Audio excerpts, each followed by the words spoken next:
All right, guys, welcome to episode 8 of Grand Theft Advertising. We have a guest here. We've got the famous Stu. He has over 400 million views on YouTube. He's our resident YouTube guru. We're going to be grilling him on a bunch of questions. He's gone on many different paths, and he's on a new path in his YouTube journey. And luckily, very much we often ask new YouTubers, hey, if you started again, what would you be doing? And we have someone showing us the path, doing it in real time with us. So with that said, let's jump into it. Yo, let's roll the clip. How are you, mate? I'm good, boys. I'm good. How are you guys today? Yeah, and I'm pretty pumped. good. I'm pumped to have this conversation, man. Like, I know we've chatted offline a lot. I've heard a lot about, man, just to give Perry, just to give you some context, I texted Stu maybe like 5-6 days ago, and I was just like, hey, I'm thinking about this idea. And man, I got like an essay download of just like the YouTube game. I was like, oh my God. It's like I opened like a tiny tap and ended up being like a fire hydrant of information. I was like, oh shit. But it was great. It was really, really good. So, I mean, like Stu knows his stuff. I'm really excited to hear about where you are right now. But I'd love to start our conversation kind of at the beginning. What got you into the YouTube game and when was that? Man, I've had a weird life. Like, honestly, like the weirdest life you can imagine. I went down several different pathways and there were so many things I could have done. So early on, ethnic parents wanted me to do med school, that shebang, Middle Eastern parents always want you to go down the easy path, like not the easy pathways, but like the more structured pathways. So like either a doctor, lawyer, engineer, kind of all these, like one of these three things. But I don't know. I went to university at first. I was studying neuroscience at Melbourne Uni, which is like one of the best universities in Australia. So I was like, okay, I'll be a doctor. It is what it is. But I don't know. I had a mate of mine, Doug, and me, and we were just like, there was this wave that we saw that happen on YouTube. Now, to preface this, like Doug had been doing stuff on YouTube and Instagram, and for everyone's information, Doug's one of my closest friends. He's one of my best friends. We've been friends for 20 years. What year was this? Yeah, when was this? 2018 is when it started blowing up. We started maybe 2016, 2017. It was like first or second year of university for me. So it was like in the same times. But the funny part was like, I didn't start off with like YouTube and media and all this kind of stuff when I was at uni. 2016, I was actually super into crypto. So I think crypto was like my biggest thing to like this world of like, you can make money online instead of like working a job. So like, I mean, we could talk about the crypto stuff a lot later because I had a lot of mistakes doing that stuff. I became the biggest degenerate gambler. But like so. Well, we'll hold that for another pod, mate. Yeah, for sure. So 2016 is kind of when like I had this thought like you can do other stuff instead of university, and that's not the only pathway. 2017, 2018 is when it started. It started blowing up around 2018. And so just like to preface, we started a music channel on a niche or trend that was going viral. So we were like the second person in the market to do that, right? So there was this other guy who's doing it first. He was the one that actually like, he became the biggest player in the space. But when we saw him, he had maybe like 20 or 30,000 subs, I think, if I remember correctly. And we're like, oh yeah, this is going to be a good trend. Let's just jump on it with him too. Little did we know that was going to take us down that pathway, like a huge different pathway. We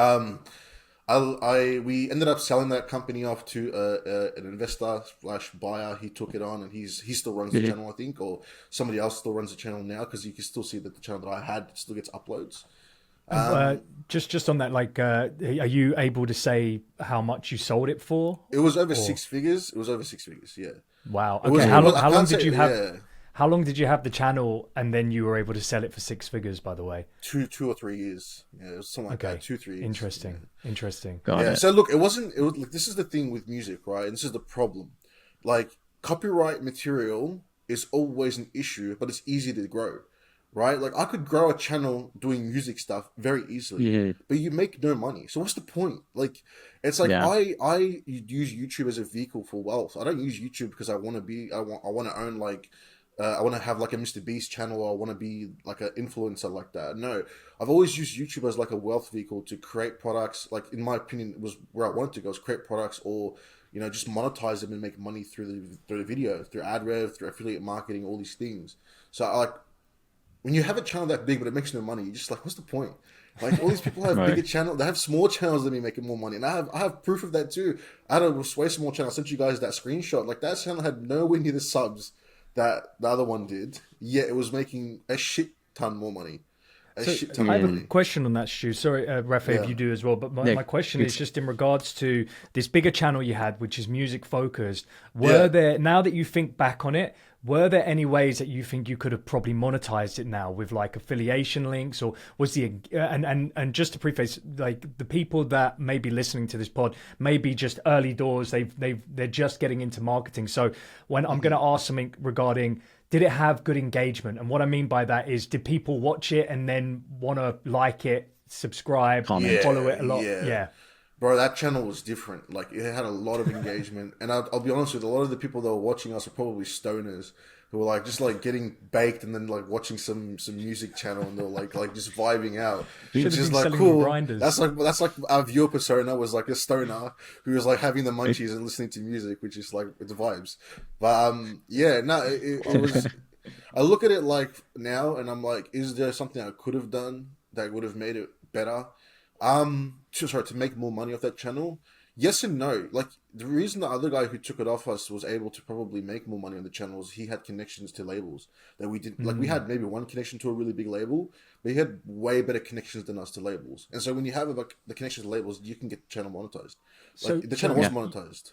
So they're getting, so again, and this is for people that don't know, so what's happening there is that he's got connections to labels, and he was getting royalties for any streams that were going through those channels. They still, and I won't go deeper on this, but there's different levels of royalties when it comes to music. You get a master royalty, you get like the publishing royalty, and so he would have had publishing royalties for those particular clips, right? Yeah, exactly. So like what was probably happening for him, because we saw it happen a little bit for us too towards like the end before we sold.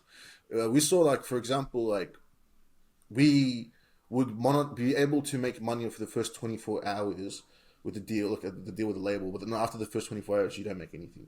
And so, like, in the first 24 hours, you might not go viral. You might have a video that, like, goes like this, and then after 24 hours, it goes like that. Because at the end of the day, like, labels aren't going to pump money into, like, marketing your videos or anything like that if they're not going to get an ROI on it. There's no point, right? So it was just a lot of things like that. So could we monetize it these days? Maybe. It would change, but also the trend died. Like, that was another big thing that we saw. It's like, you have to get in and get out if you're a trend surfer. And this is something that I'm against now. I don't surf trends anymore. I look for evergreen niches, because like if you're a trend surfer, your livelihood is based on one channel that's on a trend that is going to stay like viral. But if the virality of the trend goes away, then your channel dies with it. And so you're sitting there holding your channel with heaps of subs but no engagement, because no one gives a crap about it anymore, right? What do you define as an evergreen niche, by the way? What would you say is an evergreen niche? Yeah. Well, in the evergreen niches is like, it depends on the market. Like, if you're looking at e-com versus YouTube, an evergreen niche in YouTube is like health, wealth, relationships. That's like the big three. So any sub niche in these three is bonkers for views. But YouTube has a few more, because those are the ones I think probably like in other industries are the same. But we have also sport. Sport is massive on YouTube. Entertainment, celebrity, documentaries, like travel, food. Like, you can just keep going down and down and down. And these are evergreen niches, right? People always make videos about traveling.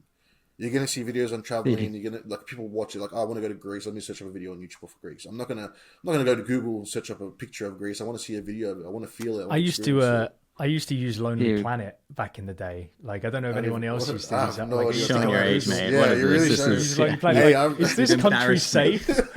Is this country safe? I'm still 20. I'm still 20, by the way. I'm 26 years old, boys. I'm not in my 30s yet. Yeah, don't, man. Don't. You're making us look old, man. Come on, man. Mate, we are. Don't try and argue. Nah. 31's old. Don't you rope me into this? I don't even... Bro, I know you're born the same year as me, bro. No, but Raph is older than me and Perry's older than me, but I look older because of the stress of my life that I've had, bro. No, man, you got that fresh cut, dude. You got that fresh cut. Yeah, the fresh cut. I got the skin fade, you know. But that's it. So it can be monetized, and you can have other niches, but the trend died. And so I look forward now, and I'm like, okay, like I want to be in spaces where I know that the trends will never die, the niches will never die. And so let me piggyback on that, man, because Paris camera does this. He'll be back. So let me piggyback on this. For those people that are listening to this, they're most likely marketers and advertisers. And so I've got two questions. The first question is, because we're always looking from the brand's perspective, hey, we're looking for people that have attention, and then we can harness that to point it somewhere, right? And so you're on the other side where you're harnessing attention, right? You're creating attention. And so if a brand came up to you, or maybe you could share some experiences, whether you ever had any brand deals that came your way, and if so, how did it look like from the other end, as opposed to the brand, but from your end as a creator? Interesting. You know what? I've never had a brand deal in my whole life. I've literally never had one. I always monetize. And you've had over 400 million views in total, and you've never had one. Never had a brand deal, bro. The thing is, right? Yeah, like the hard part is when you're building channels that aren't tied to a specific creator or aren't tied to like a evergreen niche, for example, like the ones that we had. It's very hard for any brands to like find value in your content. Like maybe why is that? Because when you build content for an audience, like you have a specific audience, a brand can leverage that audience to be like, oh, this audience is like really into dogs, so like they'll be really good for our fit, which is like a dog color or something like that. And there's that easy connection, like, or like if you're like an influencer that even makes video game videos, and or content creator that makes video game videos, and you're like, oh, here's like a VPN provider, they're happy to do that because you've attached yourself to that channel. Whereas like for me, because I'd never attached my face to any channels for the most part, except for maybe like when I was doing the channel with the boys, but I never attached my face to anything. I never attached any like brand to anything. And so because of the brand, there's no attachment of that. Like there's no connection to the audience with the stuff that I was doing. I was literally creating videos to monetize, like just through ads and make money through YouTube. Got it. Interesting. So I never sent that attention to like a business or. I think about it now, and I get anxiety if I thought about what I could have done if I took that 400 million views and I put that towards something. I actually get anxiety thinking about that, because like I could probably be a fucking billionaire if I actually did that, bro. 400 million views pre TikTok. Like this was like TikTok now. Like a lot of people get like 400 million views and it's fine. I was doing that pre TikTok, so like I don't know what that aspect would have been and how that would have actually resulted in a monetary gain. I reckon it would have been ridiculous. But then like another part of my brain goes like, if I put ads at the beginning or like a promotion at the beginning of my videos, it would have killed retention, and so I wouldn't have really got the 400 million views I did in the first place. That's a good point there. Again, just talking about retention. Again, we talked about this a couple of times, Rafe. But anyone who's just understanding is retention is the amount of time that someone's watching your video. Someone is staying from the start to the beginning and to the end. And look, realistically, you want people to watch the whole thing. But then if you realize that 20% in people are dropping off, well, why at that 20% point are they dropping off? And then that's what Stuart would do. It's what Rafe does, what I do, but in different aspects, is then go in and go, well, how do I pick that again? How do I add another hook? And then that jumps into a little bit of like where you are now, because I know you had a meeting with Rafe regarding your current process. What are you doing with your YouTube now, and like how are you going about it? Like, is it a completely different drive now, or what's going on? I might just reframe this. I was going to say Rafe's questions as well. Yeah, just to reframe it a little bit for the people that are listening, this would be something that you could do if you're starting from scratch. Now, Stuart has this amazing engine behind him, which is the knowledge that he's accrued by, getting all those views and working on all those channels before. So he not only sees the opportunity that still exists, sees a path of monetization through YouTube, but has a clear path on creating a new channel from scratch to get to that point. And so I'd love to know what that roadmap looks like, man, and how you're approaching it. Yeah, I just want to also preface the previous question you had, Rafa, is like, was it something to do with no brands? But what was the other question? You had another question before I answered this one. Yeah, no, that was going to be the second one. It was going to be about, okay, this is your new path now. So it lends perfectly in. It ties in. Yeah, look, I'll preface this by saying something. Like, I am not prone to making the wrong judgment call when it comes to content. Like I am not a like you could like it's you look at it like an e-commerce founder for like these people that are building they want to build on YouTube. They might have been successful in somewhere else, but they want to come build on YouTube now. There's no silver, there's no silver or gold bullet, right? Like how many, like Raf, let's say for example, you went back to doing e-com for like a couple of things, you would have frameworks and systems and processes in play, but if there's no product market fit, it doesn't matter what the product is, you can't make it work, right? So like, I've made mistakes, like I've made a lot of mistakes with channels that I thought would do really well and they didn't do well, and I made channels that I thought were going to do just like terribly and they ended up going viral. At the end of the day, it's like you can't say what people watching you are engaged, but we can pull on levers to get content that is more likely to succeed faster. So it's like everything we do is just increasing inputs for the likelihood that the audience enjoys your content, and then the algorithm kicks into play to be able to promote your content. So what my framework basically is, I have a 4-step process. It's kind of like a 4-step process, but the main thing that I look at first things first is like a 0-sum game. Bro, YouTube is a competition. I don't care what anyone says. You're competing for the same audience. There's infinite supply of content creators, only a smaller audience that can like watch these videos. Now, a person can watch multiple videos, but they can't watch every video on YouTube. 500 hours worth of content is uploaded a minute onto YouTube. So how do you stand out amongst the noise, bro? Like that's a lot of people that are uploading content all the time. And it's like, you think your content's going to be so much better than theirs, but at the end of the day, like these people are, bro, I know people that are spending like $10,000 a week on like, they're not even like the same level as like these huge content creators, but they're happy to spend 10K a week because the ROI is so good. Because you get like arbitrage with YouTube, right? If you just go and hire people and you get so many people to do everything for you and you're just collecting the ad revenue, CPMs have gone up ridiculously. So like for example, I'm gonna go backwards here because you said a lot of industry specific information that most people won't get. That's totally cool. Like, thank you, Rafa. So let's say, no worries. So let's say I'm my spending brain just goes like, it's just like, it's all good, bro. Yeah. So like, let's say you are spending 10,000 a week. What are you spending it on, and what are you creating with that 10,000? So that's like 40K, like a month. That's what some people may make in a year. So like, what are these guys spending it on that makes it worth their financial time? Right? What is I'll tell you guys. Yeah. So this is kind of where I'm trying to go towards as well. So like, this is what I'm trying to build towards, right? So what these people are doing are building multi-channel networks. So like, let's say for example, like me, I own like 10 or 15 channels right now, yeah? But like my channels aren't at the same level as they need to be, and the money that I'm trying to put in there is not the same. It's like, if I had the funds to be able to allocate towards what needs to be done, then I would have a multi-channel network, and these would be like, it's hard to explain, but it's just like, it becomes a fucking ATM. So just to preface it, like you would have a multi-channel, which means that you would be in itself. You would have an umbrella, right, which is you as the media company, and you would have these different evergreen niches, which would be underneath it, and each one of them would be bringing ad revenue in. Ad revenue, affiliate marketing, all these things.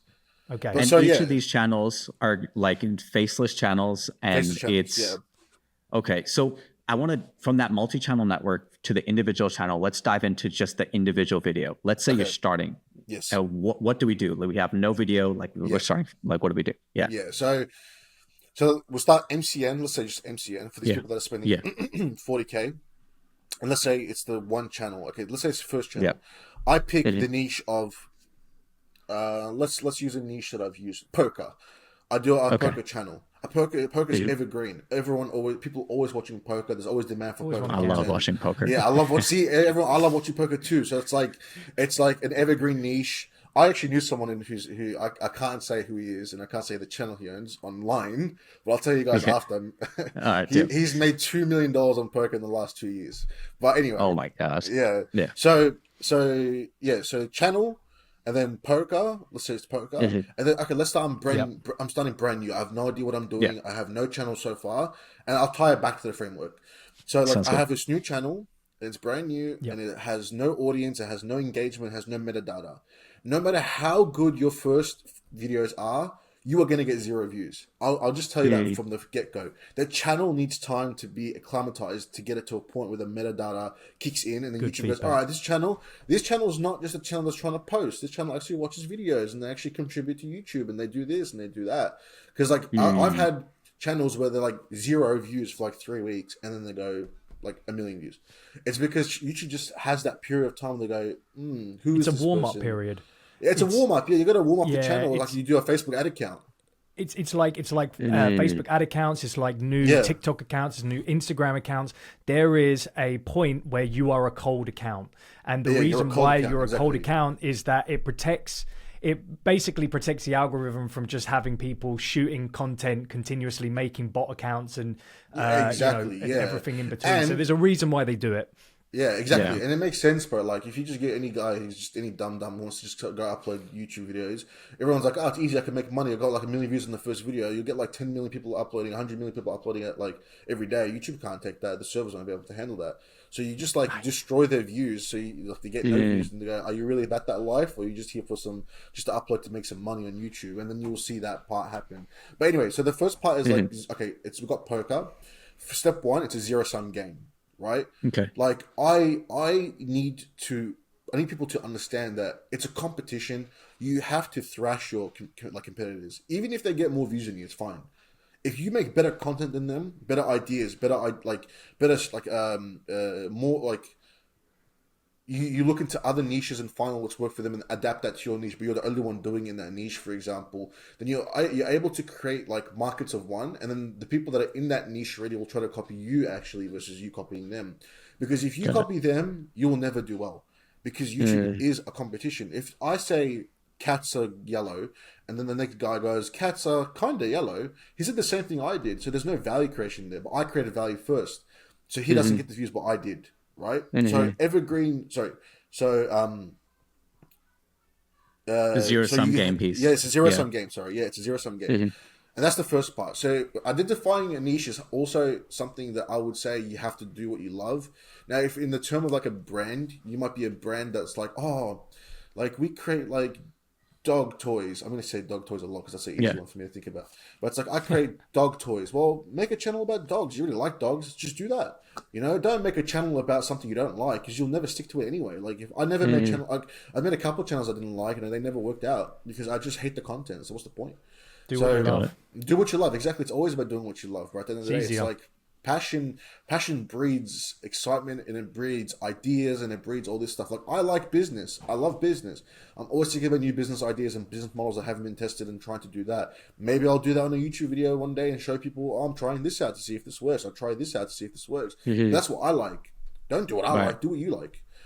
So that's the first part. So now you've got a niche that you like. You're creating new content in that niche. You're trying to compete against other people. And then that already is like difficult, because you got to find, if you don't know how to edit, you got to find an editor, which is expensive, because so many people are hiring editors. They're basically like software engineers right now. Everybody's trying to hire editors because everyone's trying to create content. Then the other part is like, you need to either script your own stuff or get a scripted too, which is also very expensive. Right. Now, once you've got that, you got to read the script. Boom, you got your first video now. Right. Second part of that framework is now to think about, like, how do I position this in the market where people are gonna click on it and they're gonna actually like give a shit. Like, I've seen so many people that had like the stupidest thumbnail and the most boring headline, and I'm like, bro, no one's gonna click on that crap.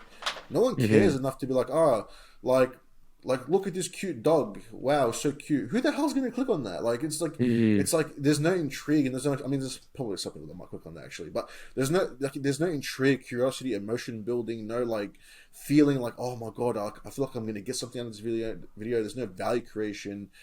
And so like, if I was to summarize that piece, it's like, okay, you have obviously the zero-sum game, so you're competing with people, right? Yes.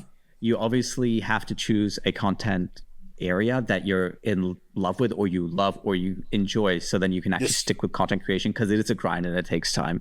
You also want to make sure you package that information in a way that will actually lead to the first result, which matters the most, that somebody actually clicks on it, and then the next piece is they need to watch through it. So let's say I've gotten those 3 pieces, right?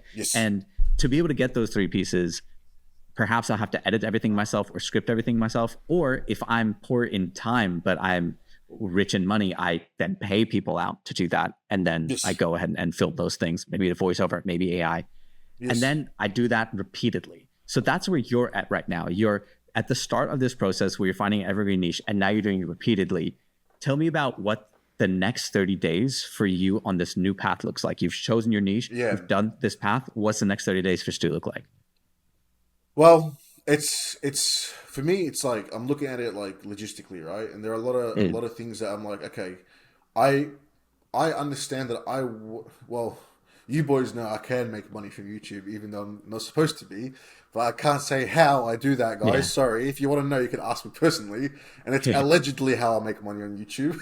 That's right. That's right. But no confirmation. No confirmation. No confirmation. No, yeah. I didn't get nothing.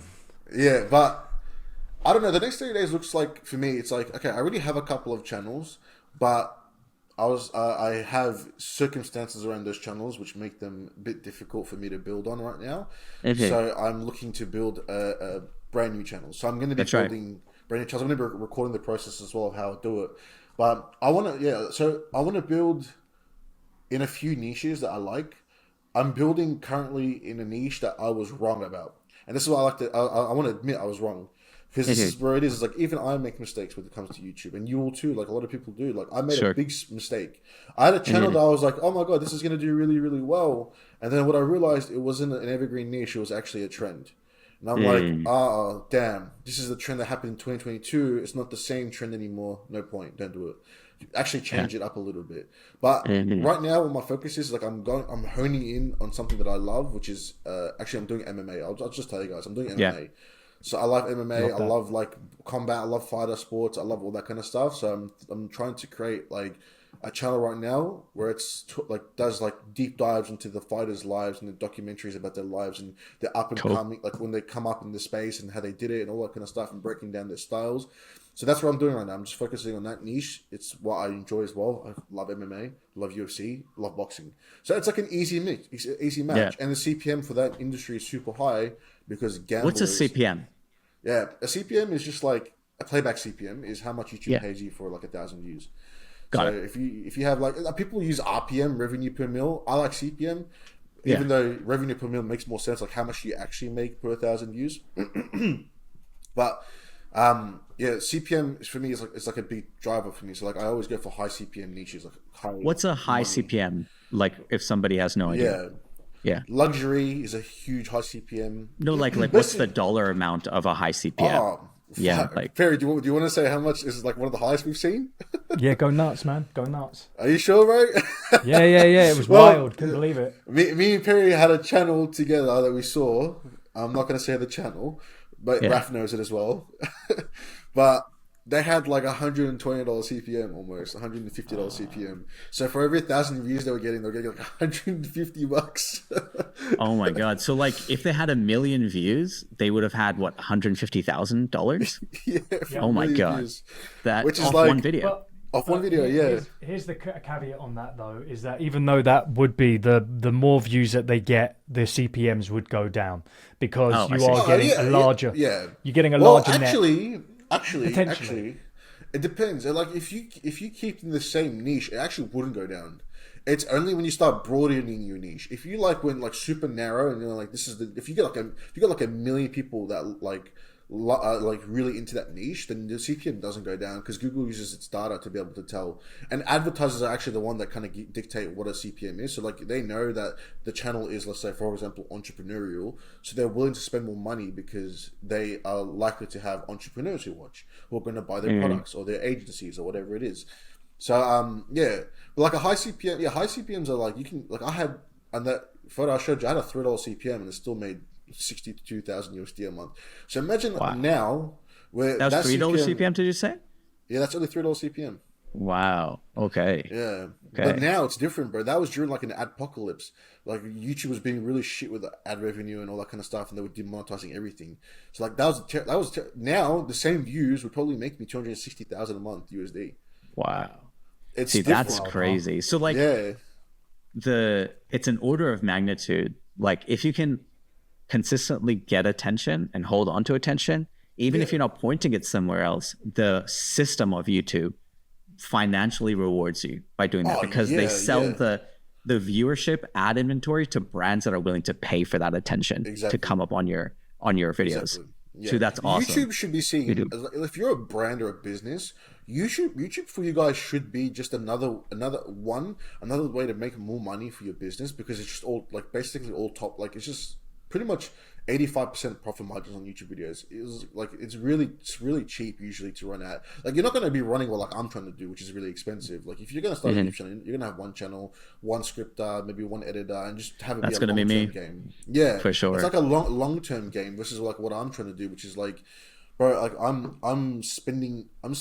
my goal is to be at a point where I'm spending every dollar I make from YouTube. Like, I want to be the Mr. Beast, but hidden. Like, I don't want people to know me. Yeah, I'm going to reinvest everything into building more channels, because right now, like, attention is worth more than gold, bro. Like, you need attention. Yeah. So, like, I'd rather just keep reinvesting into, like, these cash cow channels where I have, like, 20 or 25 of them under an umbrella. I have a team that runs everything. I'm just collecting ad revenue and affiliate marketing commissions. And what I'm going to do then is hopefully take that attention and then put it towards something. That's, like, my long-term play. And I know Raf has spoken about this as well before. But yeah, take that attention, put it towards something huge, and have that be like the wealth vehicle for me. But I love that. I think this is a great place to start, because in about 30 to 60 days, we'd love to have you back on to hear an update on this goal and this path. I'm super pumped. And I know we're going to be talking offline like a lot more. So, man, I'm excited to see your journey. Thanks for jumping on, man. I really appreciate it, dude. Mate, we've gone 10 minutes over what we normally do, Raf. Like, sorry, boys. It's totally worth it. It's totally Stu's fault, mate. Like, bro, you know what's crazy? I haven't even said like a tenth of the things that I like. There's so much there that just like, bro, I don't. It's so hard to get it out, bro. But I love it. Mate, it's so great, guys, this has been an awesome episode with Stu. Seriously, if anyone's interested to learn more, you should definitely get in contact with Stu directly. Just Where drop should us they a find comment. you, dude? Just on LinkedIn if you guys want, bro. Like Stuart Mahi on LinkedIn, STEWART, and then space MAHI on LinkedIn. I'm pretty much like I'm there. And if you have, they can get in contact with you guys as well. I'm more than happy for them to contact me as well. We'll direct anyone over to you, mate, immediately. Like he's got a wealth of knowledge, and if you ask him one question, get ready for a wall of text, which he'll will change up your game. Yeah, because like I just read something, I'm like, oh shit, let me like think about it like logistically, and I'm like, nah, boys, I appreciate it for having me on. Oh man, take care, guys.